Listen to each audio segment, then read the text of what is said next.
Hi hello అండి, welcome back to my channel. నేను మీ సింధు. ఈ వీడియో వచ్చి రథసప్తమి రోజు ఎర్లీ మార్నింగు. ఇప్పుడు టైం వచ్చి 5 o'clock అయిందండి మార్నింగ్. ఈ రథసప్తమి రోజున మనం సూర్యభగవానుడు పూజ చేసుకోవడానికి చిక్కుడుకాయలతో రథాన్ని ఎలా తయారు చేయాలో చూద్దాం. దానికి కావాల్సిన ఐటమ్స్: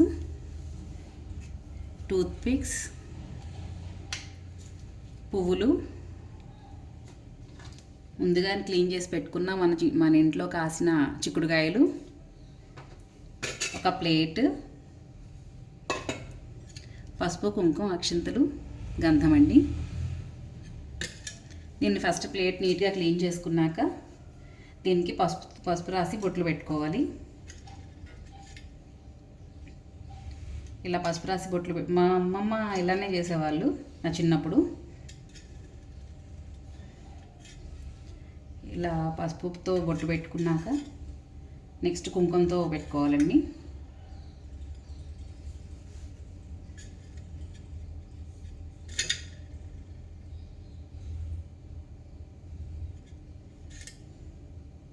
ముందుగా మీ అందరికీ రథసప్తమి శుభాకాంక్షలు.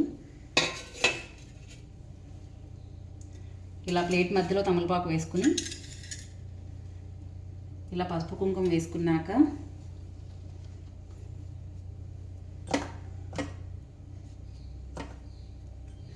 ఇలా టూత్ పిక్స్ తీసుకుని ఈ చిక్కుడుకాయని ఇటు సైడ్ ఉన్న చిక్కుడుకాయని కనెక్ట్ చేస్తూ ఇలా రథంలా తయారు చేసుకోవాలండి. నెక్స్ట్ ఇటు సైడ్ కూడా ఇలా ఒక టూత్ పిక్తో దీన్ని ఇలా ప్రిపేర్ చేసుకోవాలి. ఇలా నేను చూపించిన విధంగా దీన్ని ఇలా ఇక్కడ పెట్టుకొని మళ్ళీ పైన వేరే 2 చిక్కుడుకాయలు తీసుకుని వాటిని కూడా సేమ్ ముందు చూపించినట్లుగా టూత్ పిక్స్తో ఇలా కనెక్ట్ చేసుకోవాలి.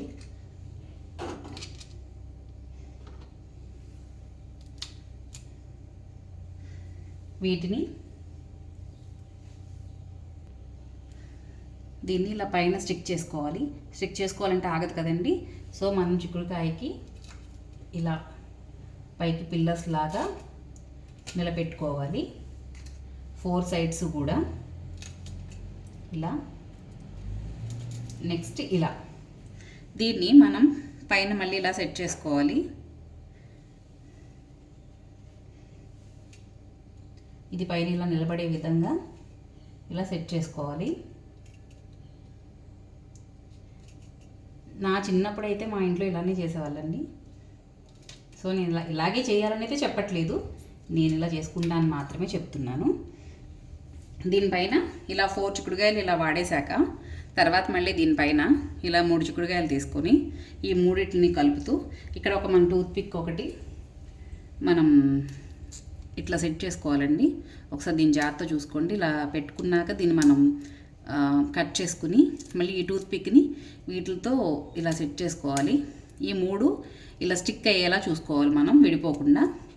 ఈ మూడిట్లకి ఇలా ఈ మూడింటిని పైన ఇలా గోపురంలాగా ఇలా సెట్ చేసుకోవాలి మనం. దానికి వేరే టూత్ పిక్ని కట్ చేసుకొని దాన్ని వాడుకోవాలి. దాన్ని ఎలా చేయాలో చూద్దాం. ఇలా ఇక్కడ స్టిక్ చేసుకోవాలి. ఇలా చిక్కుడుకాయ దీన్ని ఇంకా వేరే ముక్కతో ఇక్కడ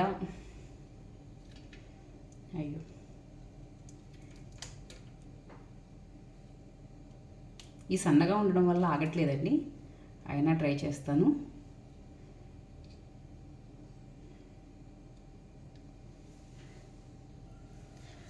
ఇలా మనమైతే 7 చిక్కుడుకాయలతో ఇలా రథాన్ని అయితే రెడీ చేసుకున్నాము. మళ్ళీ తర్వాత పసుపు కుంకుమతో బొట్లు పెట్టుకోవాలండి.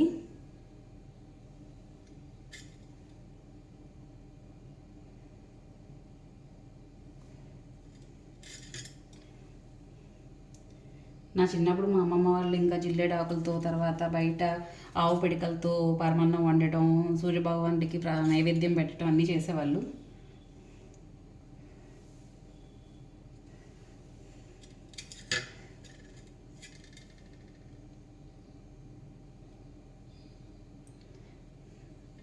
మీరు మీ ఇంట్లో ఎలా జరుపుకున్నారు రథసప్తమిని కామెంట్ చేయండి.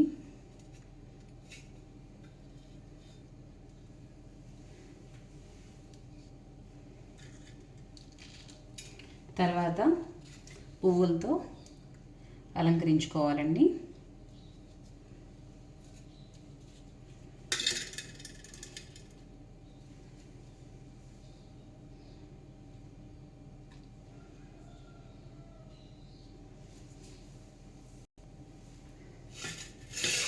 ఫైనల్లీ మా రథం అయితే రెడీ అయిపోయిందండి. మేమైతే ఇలా ప్రిపేర్ చేసుకుంటాము. మీరు మీ ఏరియాలో ఎలా ప్రిపేర్ చేసుకుంటారు, అసలు చేసుకుంటారా లేదా, చేసుకుంటే దేంతో తయారు చేస్తారు అనేది కూడా కామెంట్ చేయండి. Please don't forget to subscribe. Thanks for watching.